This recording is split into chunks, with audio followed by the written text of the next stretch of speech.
This is draft season. Welcome to another episode, everybody. My name is John Schmeelk, joined as always by Tony, Pauline, and Eric Crocker.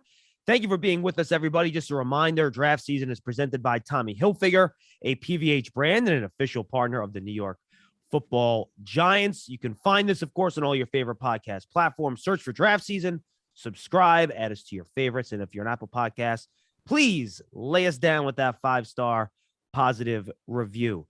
All right, everybody, we are now just within 3 weeks of the start of the NFL draft. Exciting time. We're starting to get some late news trickling in. We have pretty much all the pro days but one done. We have some fan questions as well. Let's get right to it. Tony, before we get to the pro days, I know you have your ear to the concrete. Croc, you do as well. Tony, we'll start with you. Anything you're kind of hearing over the weekend, last couple of days that is kind of ringing in your ears a little bit? Not much. You got to remember, draft meetings for teams just ended this weekend.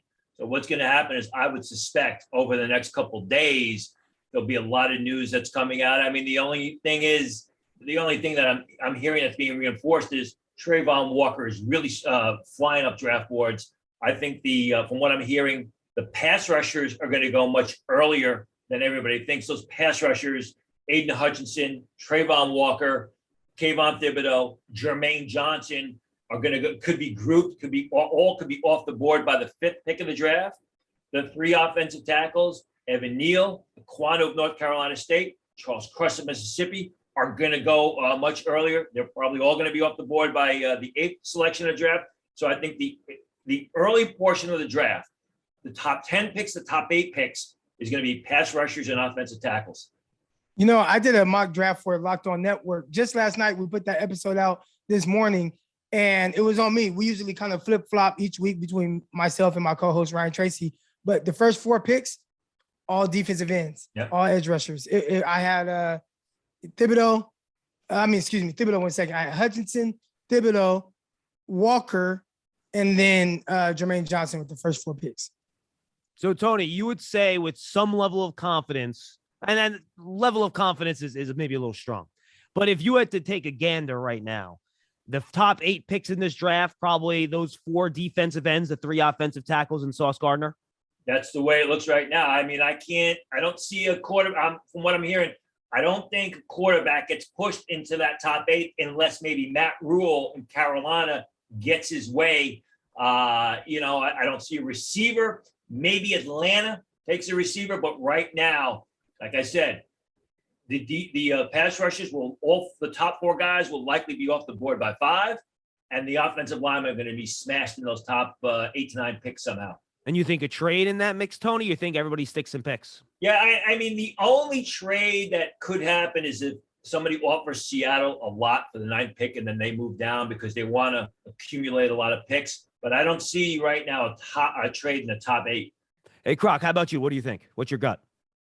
I think if there is any team that might be willing to move out, it could be a team like maybe Carolina, might be even Seattle, right? Like Seattle historically is a team that trades back. Now, typically they trade back out of the first round, and they're probably not going to do that from pick 9. But we have seen a trade, and I know we're going to get to that a little bit later, where a team acquired another first-round pick, so they have the ammunition to trade up into the top 10 or even just top 8. So I do think that there essentially will be a trade at that point. I know you said top 8. I think Seahawks are at 9, right? But close enough. I could see something like that happening. Yeah, I think the Giants would love to go down. I'm just not sure they're going to get the offer they need to move out of that spot. So before we get to the pro days, I think, Croc, you just... Real quick, John. Yeah. Someone always moves. I feel like every single draft, like those top 10 teams, they're not going to stay put.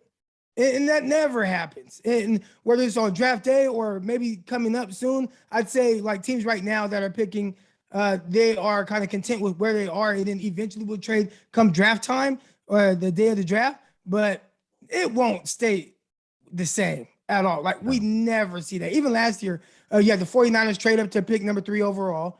You had the Dolphins. Who was at 6 originally? The Eagles at 6, I believe. And then they traded with the Dolphins. And then, I mean, there's going to be a lot of that. The Bears, like Tony said, they traded all the way up to pick 11. The trades will happen. It's just a matter of who and when. Well, in these And next 2 or 3 weeks, when coaches get heavily involved in this process, they fall in love with somebody, Yep. and then they tell the scouts, "We got to get that guy," Yep. and that's when teams can get themselves into trouble, right, Tone? Oh, without a doubt. And it's really a shame because what happens is you have these scouting staffs. You pay millions of dollars to these scouts. These scouts are out on the road working throughout the season, going to practices, talking to coaches. During the summertime, they're watching film, and then they travel to the NFLPA game and the Senior Bowl and the Shrine game. It's not just a couple of month process for these guys. I mean, this process starts in the summertime, and they develop all these notes and all these opinions and all these grades on these players. And then a coach will come in and maybe see the guy at the Senior Bowl, maybe see the guy at the Combine, watch a little film, disregard all the work that's been done by the scouting department and say, I want that guy. That's my guy. And it turns into ruin. Look what happened with the Las Vegas Raiders. Alex Leatherwood, Damon Arnett, Cleveland Farrell. I mean, it was basically, forget about what the scouting staff is saying. The coach decides the players that he wants, and the coach is busy coaching the football team literally for 9-10 months of the year, and then spends a month on the draft, and it usually ends in disaster. And by the way, Mike Mayock gets blamed for it.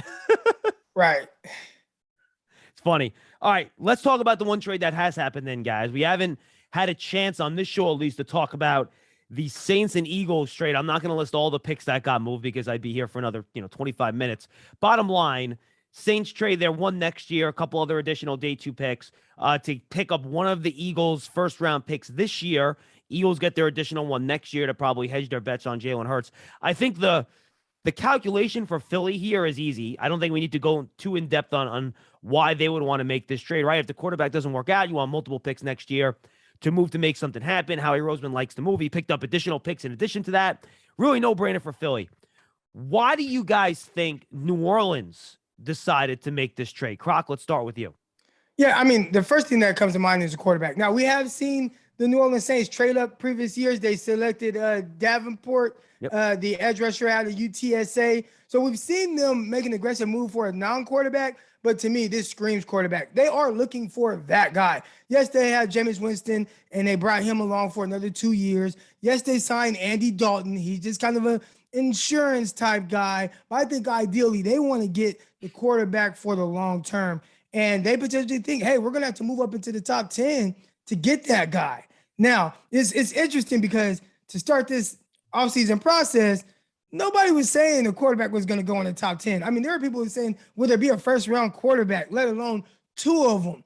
Now, you can see a team, as the process continues on, maybe like Tony said, coaches start getting involved. You said that too, John. Now they might like a guy. We talked about seeing a guy like Malik Willis in person and how that might sway you a little different. And some of his flaws, you're willing to overlook it because of the personality that you saw flash through and the arm talent in person. So I could definitely see a team like New Orleans potentially trading up because Winston and Andy Dalton, those aren't the guys moving forward. Yeah, by the way, I agree with you. I just don't get why the Saints wouldn't have just been able to move the stuff that they moved for the Eagles pick to move up for the quarterback. It's just weird. Like, why do they have to do that interim move, right? Why do they have to do this trade first and then try to move up instead of just using the capital they traded for the Eagles pick? Tony, what's your calculation here? I don't think they're going to move up. I think basically they got into the middle of round 1 with an additional pick because they want to come out of the draft with a receiver and with a quarterback, maybe an offensive tackle. I was going to say tackle, yeah, because they lost Ron Armstead, right? Right. But I think they will get a good quarterback or get a potentially good quarterback. Maybe Malik Willis, maybe Matt Corral, maybe Kenny Pickett. And I think they're going to come away with a receiver. So I don't think there'll be a good offensive tackle there, at least in round 1. Maybe they get an offensive tackle later on. But I think they definitely want to come out of the first round with 2 of those 3 positions. I think they will. As far as the Eagles are concerned, I think the Eagles, Howie Roseman just says, listen, the strength of this draft is in the top 10. It's in day 2. I got all these 3 picks right in the middle of no man's land. Let's see if we can trade them to get better value down the road, which is what he did. Your feel still, guys, is that the player you're getting at 30-something isn't much different than the player you're getting at 18? Is that kind of your feel for this draft right now? I think it depends on, obviously, the position, right? But, yeah, I mean, I could see a scenario. I really like Kyrie Elam. I don't think that he's going to go in the top 15 picks. Yeah. I do think he's a guy that could be there later in the first round. I feel just as comfortable taking Elam at pick 30 or at pick 15 or whatever as I would a guy like Andrew Booth. So, from that standpoint, I don't think there is as much of a gap between the talent that you get, and not just at like pick 30 or into the first round. I mean, you can extend that into like the first 50 picks of this draft. Yeah, I would agree. And the fact is if New Orleans does need a tackle, well, in order to get a good tackle, they're going to have to move into the top 6 or 7 picks. That's going to take a lot of draft capital. And even if you do that, you still got a lot of holes left on your team. But I think for their purposes, it is a deep draft at the receiver position. But I think they want to ensure themselves one of the top receivers, maybe one of the top tackles falls down. I don't think so. Don't think they take Tyler Smith in the middle of round 1. But you get a quarterback, you get a receiver, and then you get your offensive tackle, Nicholas Petit-Frere or Rashad Walker later on in day 2. You don't think Penning gets to them at 16 there, Tony? I can't see him getting past the Ravens. I mean, right now the talk is between 10 to 14. I could see a team trading up with the Minnesota Vikings at 12, somebody like the Los Angeles Chargers who really need a right tackle. The Vikings would like to move down and then get a cornerback later on. So I would be surprised if Penning gets past 14. All right, let's talk about some of the pro days. We have some nice day 3 guys we could talk about. We're going to start with the guys towards the top of the draft class, though. All right, let's start here. The one guy we haven't seen work out yet is Drake London, Tony. The USC Pro Day was last week, but, he's dealing with that injury. That got pushed back. What are the expectations you guys are hearing about Drake London? And how important is this Pro Day for him, not just to test well, but just to prove that he's healthy? Well, you remember, the USC Pro Day was actually the end of March. And Drake London's Pro Day was supposed to be April 5th. And then they pushed it back to the 15th. And they seemingly keep pushing it back. Let's see what happens. Obviously, he's got that ankle issue, and they're going to say, well, he wants to be 100%. I mean, what are the expectations? I think it's a situation where a bad pro day will hurt Drake London more than a really good pro day will help him, in the sense that if he goes out there and he runs a clunker in the high 4.5s, that's going to hurt him more than, say, a mid 4.4 time will do, because you know what type of receiver he is. You expect good jumps. You want to see some good shuttle times. You want to see some good 3-cone times because it shows that change in direction. He's going to catch the ball well in position shows, because that's what he does, and he does it exceptionally well. But again, that change of direction, that quickness in the shuttles and the 3-cone times, the 10-yard split is also going to be very important when he eventually, hopefully, works out on the 15th of April. How about you, Croc? What do you think? Yeah, and I've talked about this before. The first guy that comes to mind is Michael Crabtree, where everyone knew Michael Crabtree wasn't a burner. Obviously, he was like super productive at Texas Tech, had 2 really great years. Blitnikoff Award winner back-to-back years, only 2 years he played. But they didn't think he was going to run very well. And I think that's the same thing with Drake London. Now, the smart thing that Crabtree did was, well, okay, if you don't think I'm going to run well, all right, cool. I'm just not going to run a 40, though. So that's never on paper. You can't charge that to me. And if I'm Drake London, I kind of follow that recipe right there. If they think that you're a high 4.5, maybe even low 4.6 type guy, all right, well, don't put that on paper, because once you verify it, then you can fall a little bit. I'm seeing them being mocked as high as, I've seen 4th overall. Yeah. I've seen 10th overall. And I don't see that with him. Maybe if you look at he kind of reminds me of like a Mike Williams coming out of Clemson. But even then, I think people would say, well, that might have been a little bit of a reach. I wouldn't take him top 10, but if people are willing to take him there based off of them thinking he might not run well, I'm not going to verify that for him. So I'd actually do the pro day, and I would just say, hey, we moved it back because still wasn't 100% ready with how he's trained for the 40, but we're going to do all the field drills and do those things. So from that standpoint, if I'm him, I do not run my 40 at all. Yeah, if you don't think it's going to be good, right? Why put that on tape and kind of risk it, especially given that he's more of a size guy than he is a speed guy for sure. All right, we finally did see Derek Stingley work his pro day at LSU. Big day for him, based on what I've read and talked to people. He'd only been working out for something like 3 days, still ran in the low 4.4s, exactly what you wanted to see. What do you think he did for himself in terms of how he handled his pro day, guys? Yeah, I think that definitely helps, right? You talk about the 40-yard dash and just how pivotal that is for the cornerback position. And for him, a guy who there's a lot of questions about him, especially, stemming from the injuries and not knowing exactly what you're getting, you assume that he's this top tier athlete. I think him going out there on short notice and being able to run in the mid 4.4s, I believe it was 4.44. That's solid. That's really good for him. Is it enough to make him the CB1? I think there are some people that are going to go back to his freshman year film and say, all right, if we're getting that guy, he'd be the best cornerback in this class. The issue is you just don't know which version of Stingley you're getting. So from that standpoint, I like him. But I do think that the 40 definitely helped maybe answer some questions, but there's still going to be just enough questions to where Sauce Gardner might still be the number one corner on a lot of guys' boards. Yeah, I completely agree. I mean, it was first reported in low 4.3s, 4.44, 4.43 is fast enough for a guy like that. And when you watch the film, especially the film of his freshman year, you just get drawn into it because, you know, he may not be super duper fast, but he has almost a clairvoyance of knowing when the ball is headed in the direction of the receiver he's covering, and he gets his head back around and he positions himself to make the pass defense. And it's a beautiful thing to see. I mean, it really is, because you don't have him play. He's not playing the guy's hands. He's not face guarding. I mean, constantly getting his head back, turned back around to find the ball and positioning himself. But as Eric said, wasn't that good in 2020. Had the injury in 2021. Regardless of whether or not Stingley ran a 4.44 or a 4.24, it's going to be a roll of the dice with him because of the injury, because of the fact that his best football was 2 years ago. You just don't know, and we're not going to know. It's not going to end on draft day. We're not going to know until the fall of 2022. Has he reverted back to that form where if he was eligible for the draft in 2019 and he enters, he's one of the top 3 players selected, no doubt about it.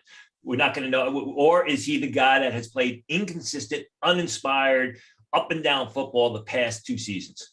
You know, you mentioned the injury in 2021. This is a larger LSU question. I realize it's off topic, but I think it's interesting. You know, you look at Neil Farrell, you look at Damone Clark, and you look at Stingley. None of those 3 players played well in 2020. So how much is that? Is just that LSU defense was a mess that year? They've kind of switched defensive coordinators a lot too. How much do you think guys, scouts will take that into consideration when they look at Stingley and the other LSU guys, that program was kind of a mess in 2020? You have to. Yeah, and the flip side of that is look at Michigan this year. Michigan had a new defensive coordinator. How was their defense? You know, David Ajabu, who really was a non-factor in 2019, 2020, played lights out this year. Aiden Hutchinson played lights out this year. And the difference between the 2020 Michigan defense and the 2021 was simply their defensive coordinator. Now, Aiden Hutchinson was injured in 2020, didn't finish the season. It's got to be taken into consideration.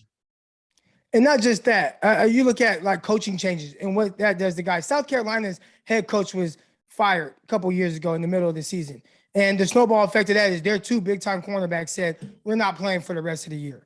And LSU, all the reports coming out, hey, Ed Oregon, not going to be back. He won't be a coach here. You're dealing with that. You're dealing with a bunch of opt-outs. Yeah, guys like in the previous year was Jamar Chase, where he was, kind of dealing with the situation. He looked at that team and said, I'm not playing there, and going through whatever's about to happen there at LSU. So it's kind of been on the downside for whatever reason. And I do think if you don't have a tight-knit group with a lot of veterans really leading that ship, it can fall off real quick.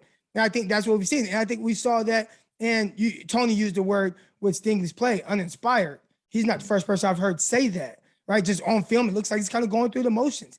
And sometimes if you don't have that leader in that locker room, you don't have that guy or that person at the quarterback position, which they don't have that right now either since Joe Burrow. I think that can hurt the rest of the roster. And the results are LSU going down to, LA and losing to UCLA. And Ed Oregon said they got the sissy blue and all that. And they went and beat up on LSU because, they're just all playing uninspired football. All right, let's do a couple other big-time guys here. Kayvon Thibodeau, after just running at the combine, came back, did a full pro day. He seemed to check every box. I know one of his jumps wasn't all that great, but based on how he tested, that's kind of what you're looking for out of a defensive end, right, guys? Croc, why don't we start with you? Yeah, I think with him, it's not so much going to be the on-field stuff. I think you ideally would like to see him be a little bit more explosive, right? You thought he was going to be more in the tier of athletes like Walker and some of those other guys that were running low 4.5s. Well, he ran in the mid 4.6s. And I don't think his bench press was off the charts either. So, and I don't question the bench press a whole lot because like, well, how much does a bench press affect a guy on the football field? But He I remember also has asking longer arms, right? So that's always tough when you have longer arms doing that. yeah, but you see guys still bang it out. One coach told me, and I asked him, like, man, what's the deal with the bench press? And he said, you know what, Croc? No matter how small you are, how big you are, if you work hard, your bench press will increase. Yep. Like you'll get more and more reps. So when you see a guy like that, that's probably naturally pretty strong, and he's not really super excelling in the bench press, things like that, it kind of shows how hard is he working. Then you see how he tested 40-yard dash, things like that. Not as explosive, but the film says he's explosive. That's not where the issue is going to be with him. I think it's off field and the mindset. Again, keep circling back to the pre-championship comments where he said, I didn't go to Alabama because they're all about football. And if you're a third, fourth round pick and you have all these different things that you're into, teams won't care. But when you are projected to be a number 2 overall pick and they're going to be giving you millions and millions of dollars guaranteed, they're going to want to know that you're all in on football. And I don't know. So the answer to that will come with the interviews. You know, interesting thing is I was talking to a member of Thibodeau's team who was out in Eugene during the pro day, and I was asking him a couple of questions, who he met to, who he talked to, and he told me, he says, Thibodeau was told, just do position drills. We're just expecting him to do position drills. Thankfully, I didn't tweet that because then I found out, he did everything. Credit to him, and he did it relatively well. I mean, again, it's with Thibodeau is these numbers are expected, and these numbers, and he looked really good. But that is expected. That is expected. Whether it's a Senior Bowl, whether it's the combine, whether it's pro day workouts, the object is to beat expectations. If you are expected to run in the 4.6s, you want to run in the 4.5s. If you want, if you are expected to, be an explosive athlete, you want to jump, and you're a defensive lineman, you want to jump in the mid-30s. The problems are, from the athletic testing point of view, is you don't meet those expectations or you fall below expectations. Thibodeau, there's a question, I'll get into a little bit more what Eric said, because one of the questions one of the viewers asked is about Thibodeau. Yeah, we will definitely hit those later. And guys, I'll just throw 2 more out for you if you want to touch on. Real quick about Thibodeau. I was off on his bench press. Plenty of bench press reps. He's working hard. 27 reps on the bench press. Or 28. Yeah, just fine. Yeah. That's encouraging. Remember, the bench press is as much about endurance as it is strength. And that, yeah. It's 28 reps, 225 is tough for the average person, but to do it 20, 25, 28 times, 30 plus times, it's as much about endurance as it is anything else. And you got to look at arm size. And, there are certain barometers. If you're a defensive lineman, an offensive lineman, you want to hit that 25 mark and higher. If you get below 25, people are going to start to ask questions. In the 30s, you're starting to get out into the stratosphere level. So what Thibodeau's number was actually pretty good from the combine. Excellent. All right, so let's hit 2 more big guys, then we'll hit kind of your list of guys that you feel kind of caught your guys' eyes as we've kind of wrapped up our pro days here. You guys could either each take one or do both. It's up to you. Do we think we see a Nakobe Dean workout at some point? And you think Kyle Hamilton further hurt himself by running again and running worse? Well, I'll go with, first of all, Nakobe Dean. I've made a couple of calls. There's questions. It may be an ankle issue. I'm hearing a knee. I can't get my thumb on the pulse of it. Do I think, I know there's a workout planned. Let's see what happens. There are some questions there that I have not gotten the answers to, which I hope to get the answers to. As far as Kyle Hamilton's concerned, listen, my views on Kyle Hamilton have been talked about. We've talked about numerous times, so I'm not going to beat that dead horse. But the fact is this, Kyle Hamilton ran 4.59 at the combine, and he was running to the right side of the track. And everyone said, well, when he gets that iron down, he'll run much faster at pro day. Then it comes pro day time. I'm getting times in the 4.6s. There were times in there were some hand times in the 4.7s.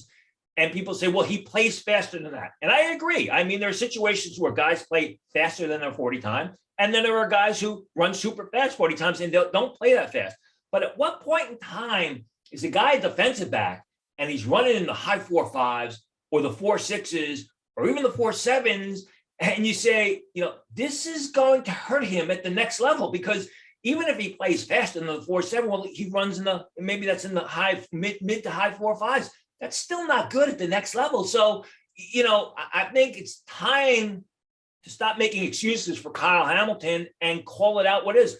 Terrific college free safety who's going to have limitations in the NFL.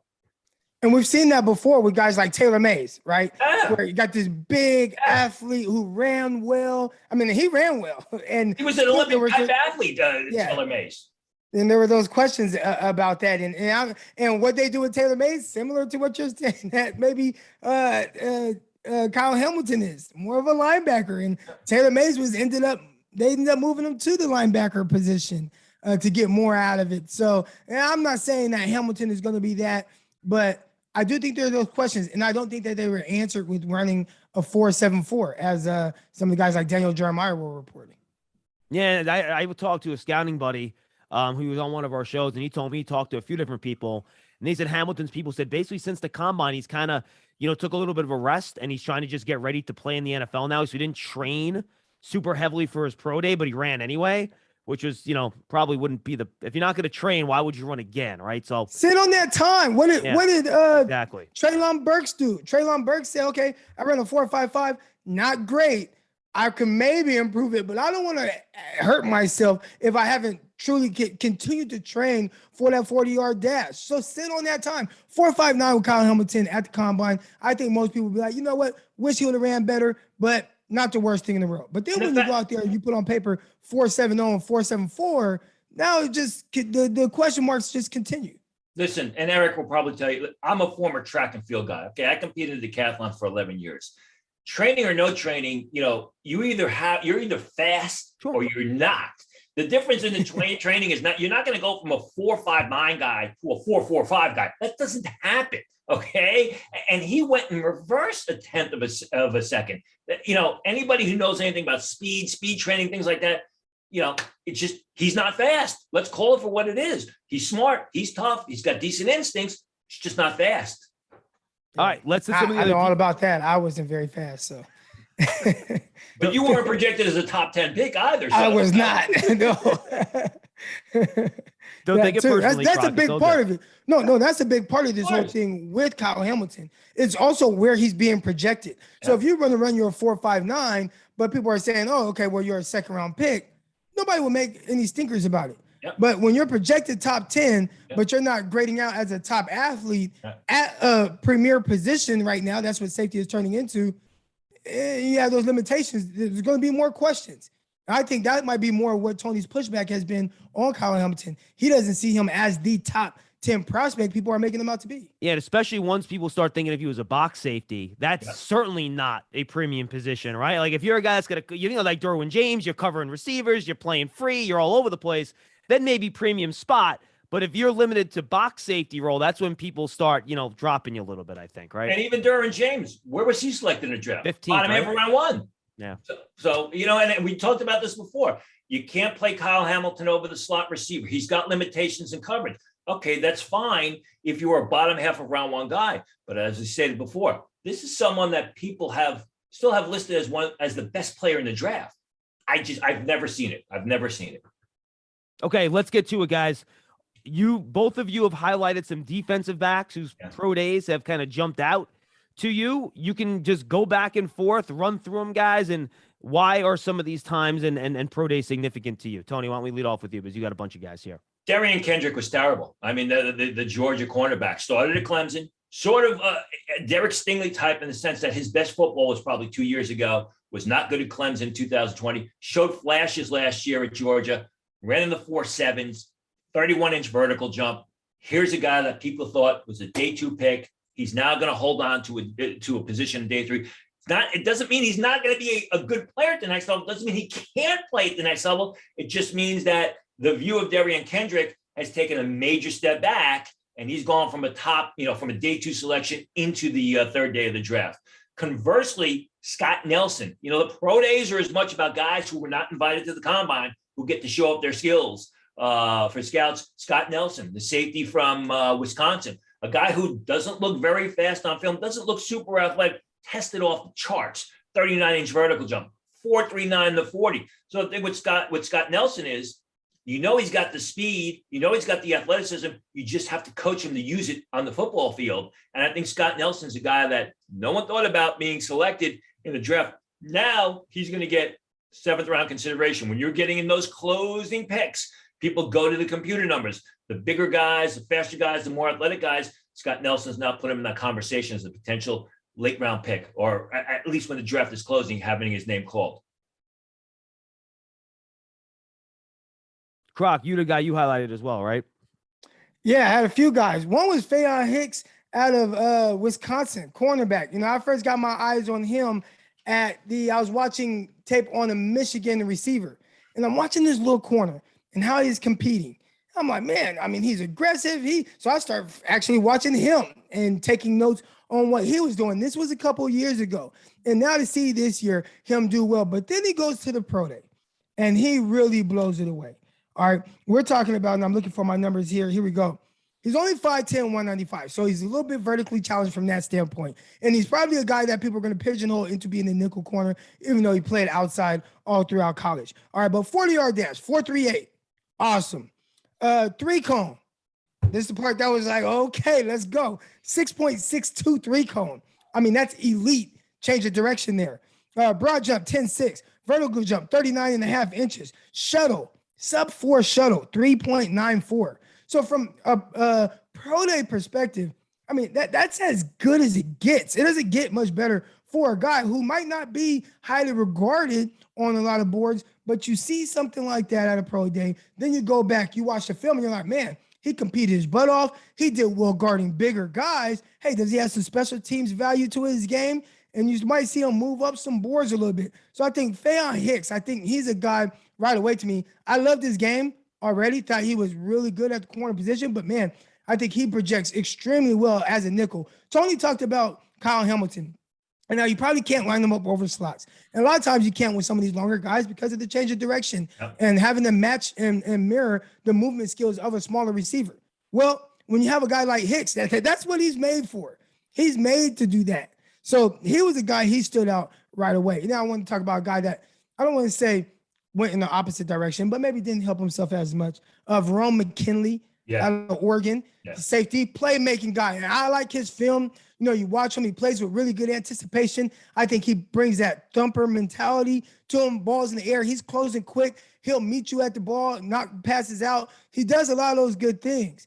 But as a safety in the NFL, he's a little undersized, 5'10", 192 pounds, 30-inch arms. So he doesn't really have the arm length like that. Might not matter as much as safety. But we talked about our guy Kyle Hamilton and not really running fast. McKinley ran a 4.65 at the pro day, and his 3-cone was 7.12. So again, I don't know how much he necessarily hurt himself. The film is solid, and he's a playmaker. He's like one of the top of the nation with interceptions. But I think from a testing standpoint and trying to see, hey, if they put more responsibility on him, how does his game translate to the NFL? I think there might be a few questions there, especially with his lack of size. Yeah, and McKinley's one of those guys that fit the parameters of real good football player, just not a good athlete. There is a space for that guy. There is room for that guy in the next level. It's just that they're not big commodities on draft day. They can turn out to have wonderful careers in the NFL, but when you get a guy that's 5'10" and a half, play safety, and he's running the mid 4.6s,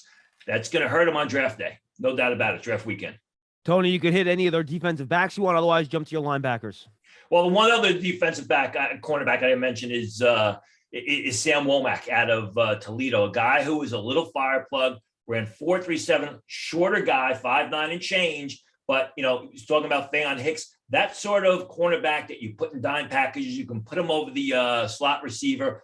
I have him just outside of draftable. He's been a real good player for Toledo for the past couple of seasons. If you watch him, he's got excellent ball skills, guy who gets his head back around, tracks the pass in the air, competes, even though he's a smaller guy, doesn't back down to a challenge. He's not afraid to compete to break up throws. So Womack is a guy that I think really helped himself with not a combine invite and is now going to get late round consideration. One linebacker I thought who did exceptionally well was a combine invitation, Darian Beavers out of Cincinnati. He's a big, forceful guy. You could just see he plays with a natural violence on the field, a really punch in the face type of guy. There was questions about his speed. Scouts figured he was a guy who ran in the low 4.8s, high 4.7s, runs in the 4.6s at Cincinnati Pro Day. So he checks all the boxes. I mean, he's fast up the field. He's a forceful guy. You know he's got the speed. I think Darian Beavers, that 4.6, if you were a team that wanted to take him in day 2, that 4.6 gives you an excuse or at least a justification for giving him consideration to being selected late in round 3. Yeah, and then one other guy you mentioned here too, Tony, and then Croc will bring in on this too. D'Angelo Malone, who was somebody who ran a 4.55 at his pro day. I was impressed. I thought he flashed at the Senior Bowl. I thought he had some really nice moments there as well. And then obviously David Ojabo had his unfortunate incident with the Achilles. And Malone's a guy who was sort of out of position at Western Kentucky. They primarily used him out of a 3-point stance, and he was a smaller guy, 6'2" and change, 230 pounds. But he was a feisty guy. He was a good pass rusher. He was a guy who got up the field. But you could see the athleticism on the field, the change of direction, the ability to get depth on pass drops when they use them, the ability to pursue the action out into space and make plays on the ball handler. Didn't run at the combine. There were people who tell me, he's not going to run that fast. Goes and runs a 4.55 during pro day. So again, it's one less concern about D'Angelo Malone. For the longest time, I had him as a 3rd-round pick. I think he's going to go at the top of day 3. Now, you got a versatile linebacker who can rush the passer, who can play in space, who also tests well athletically. So again, he checks all the boxes. And then Croc, you and an edge rusher that you were keeping an eye on, Cameron Thomas out of San Diego State, right? Yeah, Cameron Thomas, man. He's an interesting guy. When you watch him on film and you look at how they kind of like utilize him, he looks more like a 3-4 end. Now, he's not huge, though. He's a guy at 6'4", 265 pounds. So his weight and height and arm length is solid. That all says, edge rusher. I think where he was utilized was kind of like more of a elephant end, like a guy that's going to set edges and then pursue the passer from there. One thing I noticed right away with him is he puts his head into guys' chest, and then he wants to work his hands and arms after that, right? So he's not a guy who's going to be that speed, bendy guy off the edge, but he went to his pro day and he tested well. 6.87 3-cone, 9.2 broad jump, which isn't crazy, but 33.5-inch vert. So he's a guy that I think showed more athleticism than what he's shown on film, where on film he wins more with some strength and a good motor, but maybe there's more in there. And I think that's something that will be intriguing to a lot of scouts. Tony, how about Eric Johnson, your defensive tackle? Yeah, Eric Johnson of Missouri State. Eric Johnson went to the NFLPA game, and he was a one-man show. He was so good at the NFLPA game, they brought him over to the Senior Bowl as a late invite, and he had his moments there. Small school guy, 6'4.5", 299 pounds, runs a 4.88 during his pro day, has a vertical jump of just under 30 inches for a small school guy who isn't getting the best training or best coaching. He's got the growth potential. We've seen the athleticism. We've seen the explosion on film. Now he shows off the film that he's a good athlete. Again, a non-combine guy that Johnson's going to get mid-day 3 consideration or talk in war rooms because of the size, because of the fact that he can play defensive tackle, the fact that he can play defensive end in certain 3-man fronts when you're using a 1-gap system, which basically means you're a linebacker standing up over the tackle. Guy that's got a lot of upside. May not make an impact as a rookie, may have some flashes as a rookie, but a guy with that size, with that athleticism, with the ability he showed not only on the small school level, but at the NFLPA game and the flashes at the Senior Bowl, you got something maybe 2 or 3 years down the road with Eric Johnson. All right, let's go to the tight end class here, guys. We've had a bunch of guys test, and I'll start off with Trey McBride and Croc. I'd like to give you a take on him. Ran a 4.53, which I think is a lot better than what a lot of people expected. Even at the Senior Bowl, I don't think we saw him burn. We didn't see him create a lot of separation. Just kind of seemed one of those that they knew how to sit down in space, good hands, do well versus against zones. But that 4.53, do you think that solidifies him as the first tight end off the board now? No, there are a lot of people that think that he was a tight end one heading into his pro. Right. So, and you talked about people being surprised by the 4.53. I think everyone was surprised by him. I heard him talking about it after his pro day workout. And he's up there and he's saying, I expected to run fast. And he did. Obviously George Kittle. I've seen him come out. That was a guy who ran a 4.52 as well. You see the type of speed that he has on the field. I'm not sure that McBride plays with quite that level of speed or run after catch ability, but I think he does a lot of things well. And I think for him, and there's another guy that I know is on Tony's list, we'll get to him, Samori Toure. But for both of these guys, especially Trey McBride, you see him work out. And I thought he in the route, played fast, moved well, looked fluid, didn't look like this stiff guy during his pro day workout. So I think from that standpoint, he helped himself a lot. You see the film, and that shows, hey, he has a really good, well-rounded game. He is a guy you can have with his hand in the dirt. He's going to block and give max effort in the run blocking game. But I do think, his pro day helped him a lot. Yeah, I mean, the thing is with McBride is I agree. He doesn't play to the 4.53. He plays slower, but the fact is, he can run the 4.53. So you have to coach him to play to that speed. It's going to be between him and Dulcich of UCLA as to who the first tight end is taken. They're basically neck and neck. If you want the guy that's consistently gets down the field and makes plays as a pass catcher, you're going with Dulcich. If you want more of the 3-down tight end who can catch the ball 10 yards off the field, 10 yards down off the line of scrimmage on 3rd down, or on 3rd and 2, you can leave him in line to block. You're going to go with McBride. McBride definitely helped himself because, again, he beat expectations. People thought he was a 4.7 guy, runs in the 4.53, runs a 4.53, much better than anyone expected. And then, Tony, you had 3 other tight ends you want to touch on, including Lucas Krull, who I talked to somebody that covered him in college, and he kind of said, look, he took a back seat a little bit in his role, but he has a little bit more to give, and he kind of showed that at his pro day, didn't he? Kroll's a guy you think should be on the basketball court. I mean, he looks like a power forward, 6'5", 250 pounds, more of a blocker, more of a short, intermediate to short range pass catcher, has shown flashes, but never put up the big production because Kenny Pickett really didn't look his way. When you watch him on film, and even coming into the year, some scouts didn't even grade Lucas Krull, okay? You figure, well, he's a 4.8 guy. He's not making plays more than 6-7 yards off the line of scrimmage. We're at a 4.65 in his pro day. Some scouts had him even faster than that. So again, the guy that big, he's got the speed. He's a terrific blocker. Maybe he gets into the very late rounds. At the very least, he's going to compete to be a 3rd tight end on Sunday.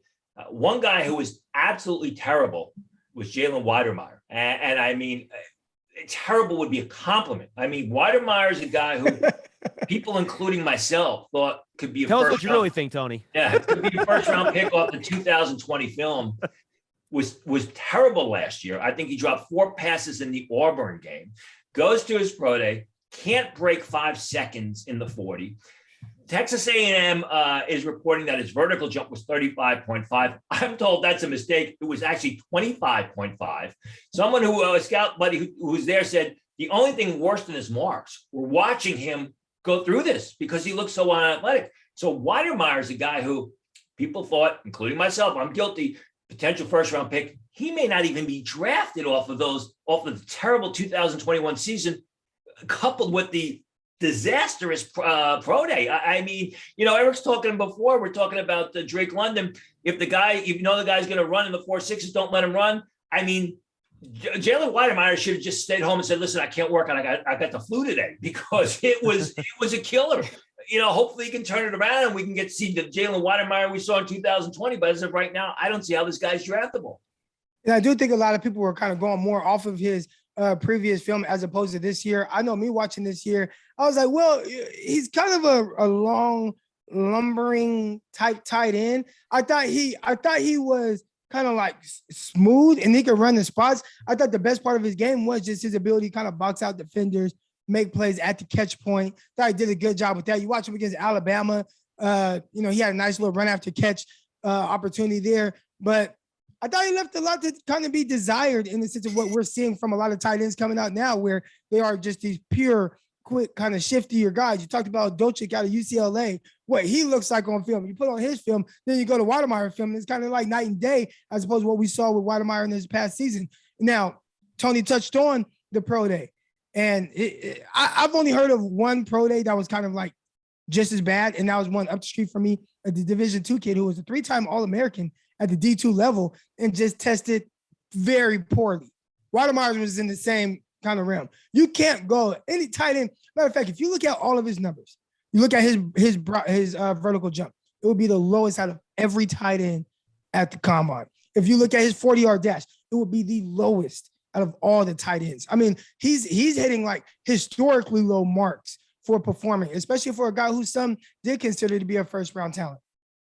And then on top of the fact, and Tony, that's not like he's some dominant blocker either, where he's going to be some road grader either. So, if you're going to be a guy that's going to split out, you have to kind of hit those testing benchmarks. Yeah, I was told the story is he was so good as a freshman at Texas A&M. They didn't bring anybody else in to compete, so it was a free ride for him. As I like to say, Weidemeyer is one of those guys you bring the sundial out the time him in the 40 because he's so slow.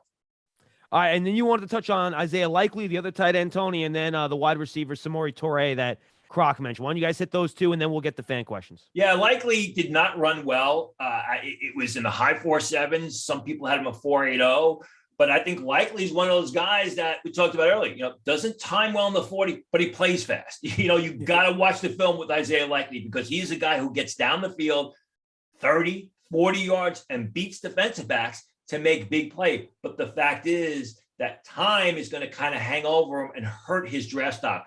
Samori Toure started his career at Montana, transferred to Nebraska, was a terrific receiver in a Nebraska offense that was awful throwing the ball. Went to Shrine Bowl practices, dominated 3 days of the Shrine Bowl. I couldn't imagine for the life of me why this guy did not get a combine invite. Pro day workout, 6'1", 190 pounds, runs in the low 4.4s. So when you watch Samori Toure, you think, oh, this guy's a nice size possession receiver, runs in the low 4.4s, much faster than people expected. You get what, 20% of the guys who are drafted are not invited to the combine. Absolutely think Toure is going to fit into that 20% of guys who are selected in the draft, but were not invited to the combine. Tony, you touched on the way it looked at his school. He's right. I mean, the quarterbacks, I watched one film and the quarterback was just overthrowing receivers left to right, just missing receivers all over the field. And he was one of those guys. I mean, it can definitely hurt a receiver in his production. It can kind of hurt his effort, not knowing where the ball is going to be thrown. Quarterback being very inaccurate. I think from that standpoint, it can hurt a receiver. But I watched him at his pro day and I was like, okay, this looks better. He looked smoother. He looked more confident with his routes. I don't know if they told him like, hey, you run every route 100%, because at his college, it looked like, I don't know if maybe they had those sight adjustments where he's looking, okay, where's this guy at? Do I settle in this area? Do I keep the route going? It looked like maybe he was thinking a whole lot, like he wasn't running at full speed.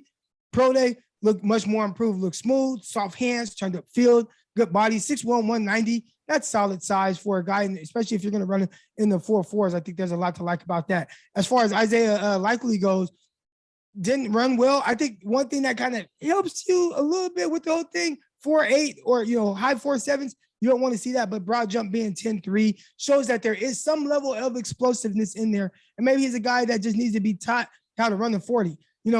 And I don't know where he went and trained, but I do know one thing about the 40, and Tony, you could probably attest to this as well.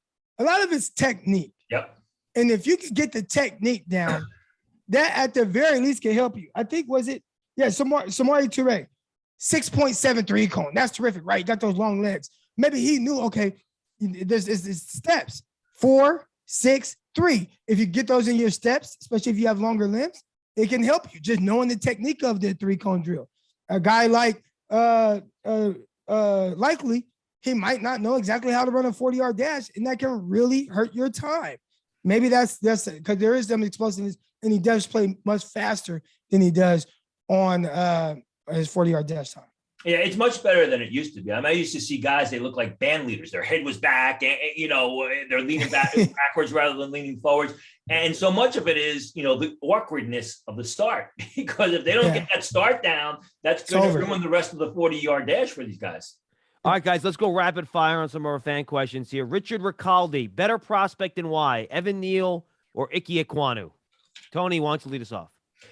On my board, it's Evan Neal because I think he's more of a natural tackle. I think he's got better potential at left tackle than Ekwonu. He's taller, he's bigger, and I have him because he's my type of tackle, where I think Ekwonu is a tackle who may have to move into guard. Yeah, and you see a big body like that, you want him protecting your quarterback's blind side. It's going to be really difficult for guys to get around him. I think the only trouble that Neal might get into is when they start with like a lot of movement stuff, depending on the scheme that he plays in. If it's a power scheme, he'll be all right. If it's a zone team, kind of moving, you see him lose balance a lot of times. That might be something that comes back to haunt him. But overall, if it's just, hey, I need this guy to protect the blind side of my quarterback, I would rather have him than Ekwonu.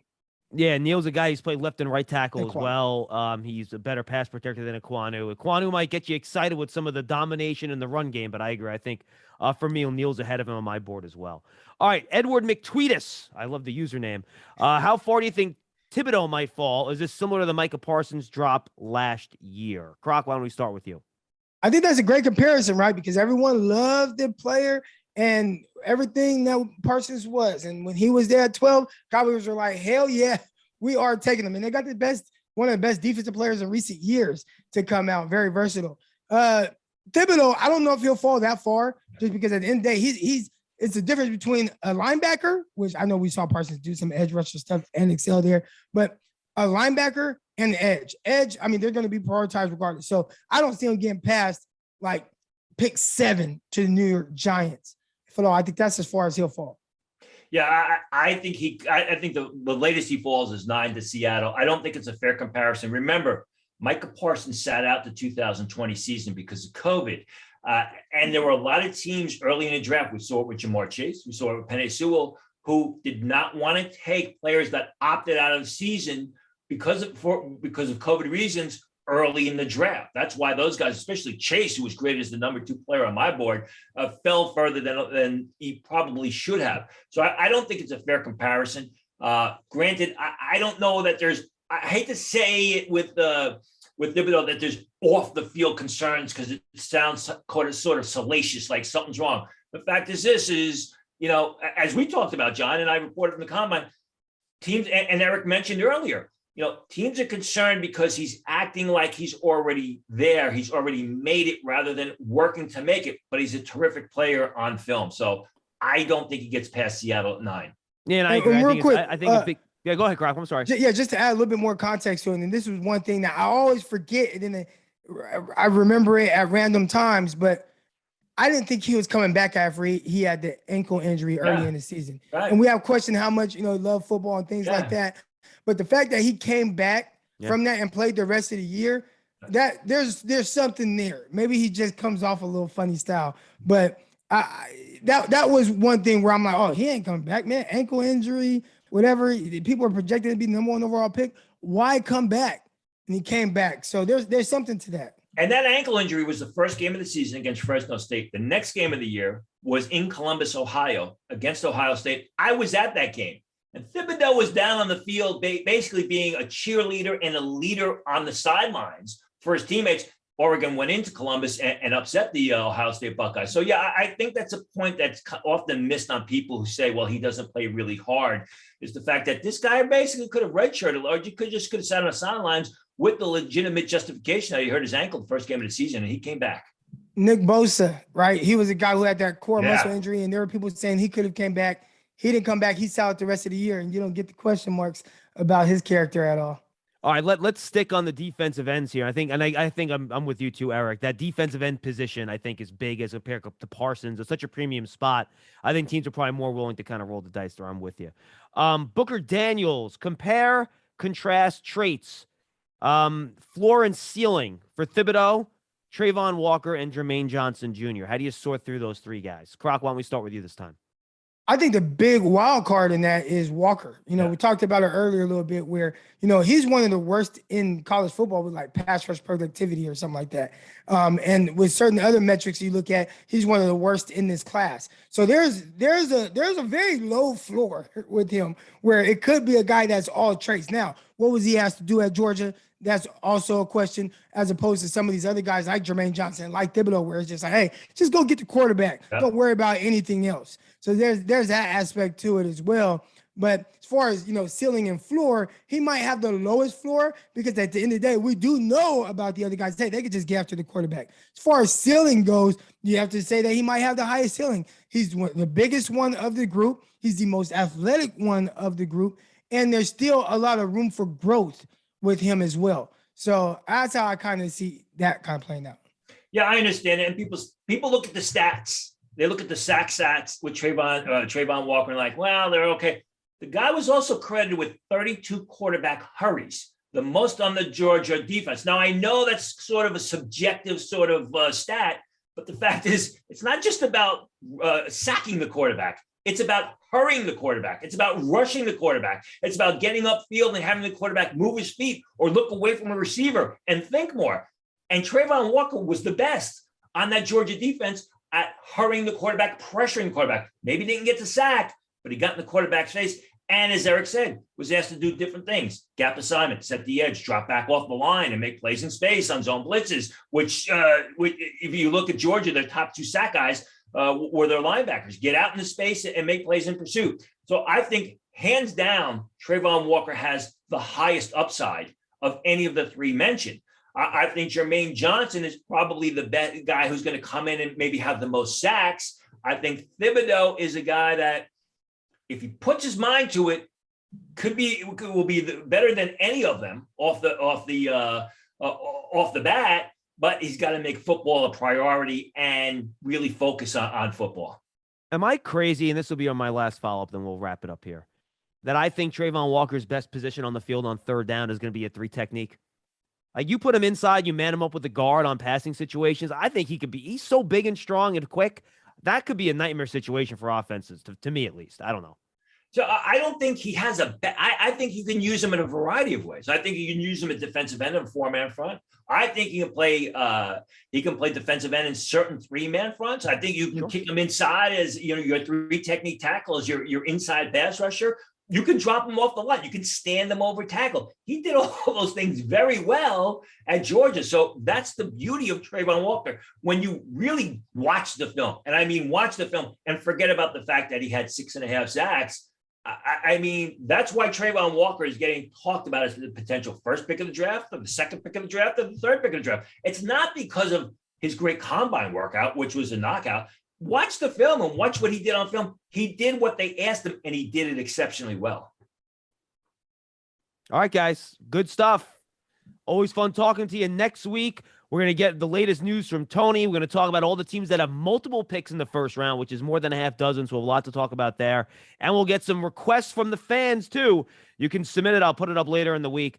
You can submit some player evaluations for our guys, and they'll take a look at these players. We'll talk about them coming up on next week's show. For Tony, Pauline, and Eric Crocker, I'm John Schmeelk. We'll see you next time. This is Draft Season.